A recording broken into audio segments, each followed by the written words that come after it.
Okay, I'm going to say a sentence that's going to have a very similar emotional effect, I think, as the title on screen. When I tell people I collect bones, I tend to quickly follow up with a rushed disclaimer that I'm not a serial killer or anything. Oh, next slide. Yay, okay.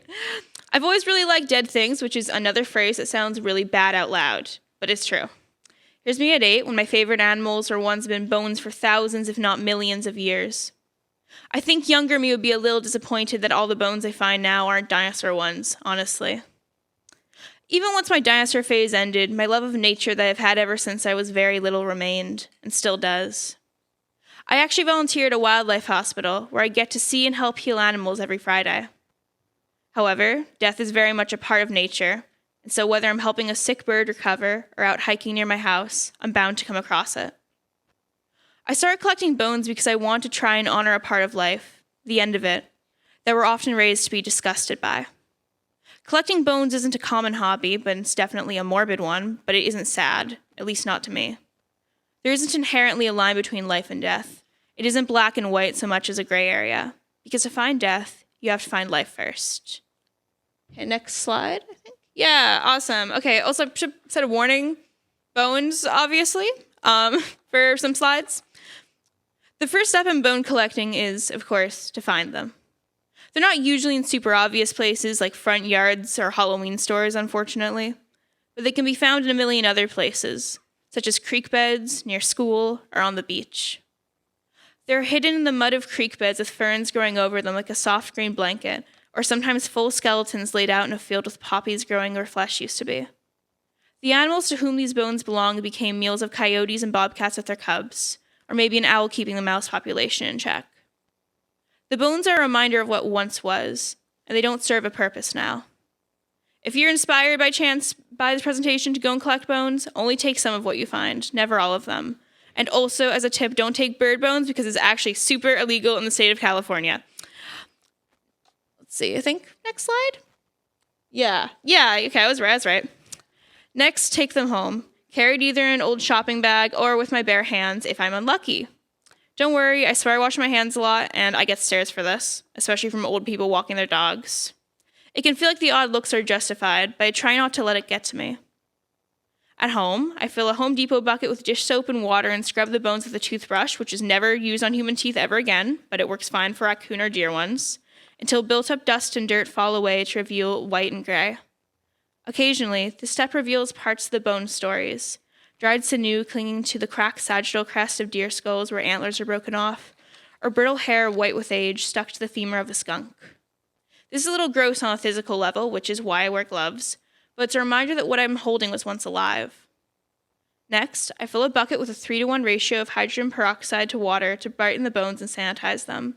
Boiling or bleaching them is faster, but it causes them to crack, so even though this process is lengthy, it's important. The bones may remain in the bucket, covered for a long time. Sometimes it takes a week, other times a month. Thankfully, there's a lot else to do in the meantime. I check on my bones every 5 days as if they're sleeping. As they rest, the world lives on around them. My neighbor's cats jumping from the roof to the bucket top, and dandelions growing from the sidewalk cracks near them.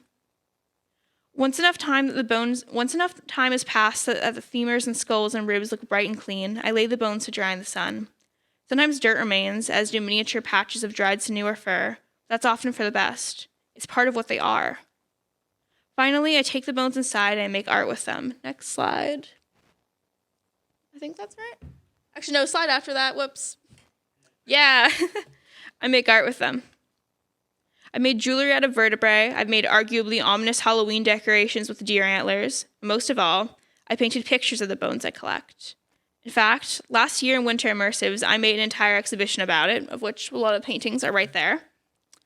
Next slide.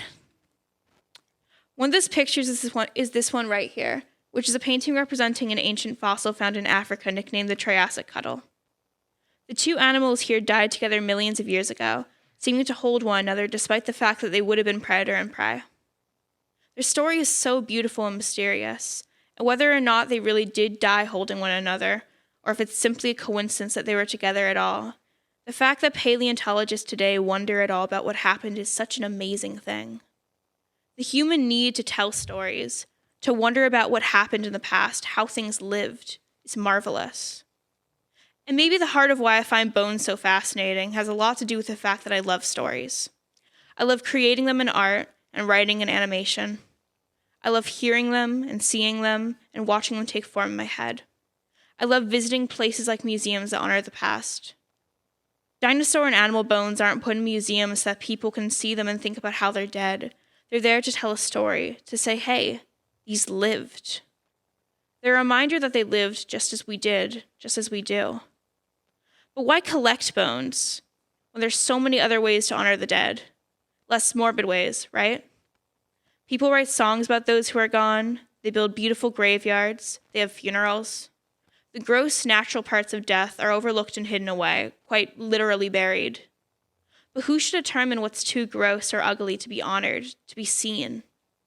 Who decides what parts of death are poetic, what parts of life, for that matter, I mixed up some words, of life, for that matter, are beautiful and poetic, and what aren't? If we can view furs or leather, beauty that exists on the outside, as pretty things, why isn't what's on the inside just as, or more, beautiful? Bones are imperfect compared to the glossiness of leather, or the softness of fur, or the warmth of something alive, but they exist long past most of that's withered away. They have a different kind of beauty, an inside beauty. They are strong. It's like staring into something's soul. Next slide. By collecting bones, by bringing them into view, I feel that I'm honoring the most important parts of these beings, pieces of their stories that would otherwise be overlooked.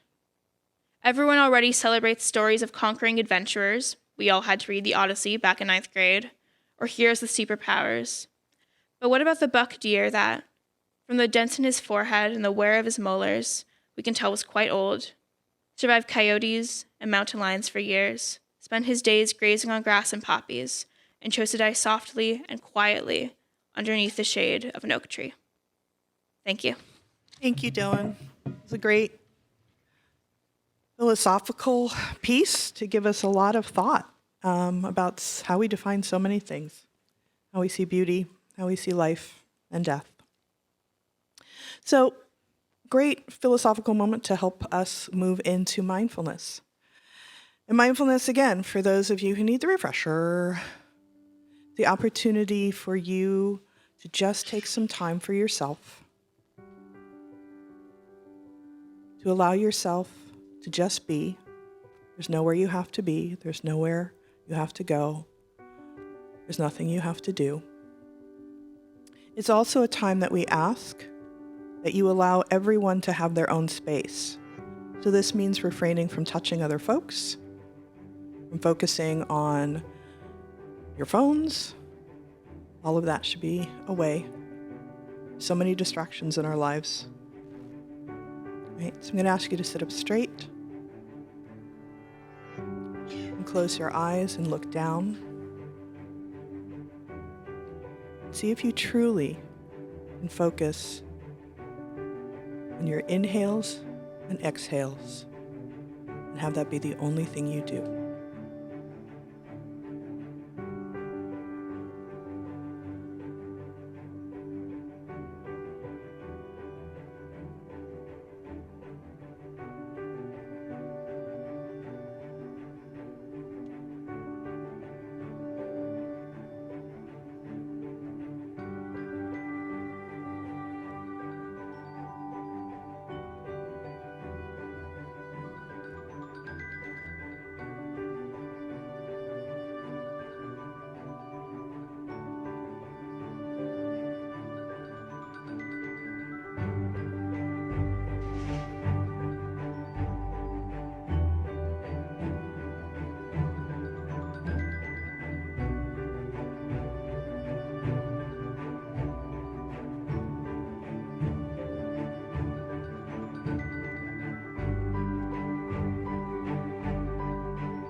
One more deep breath deep into your lungs.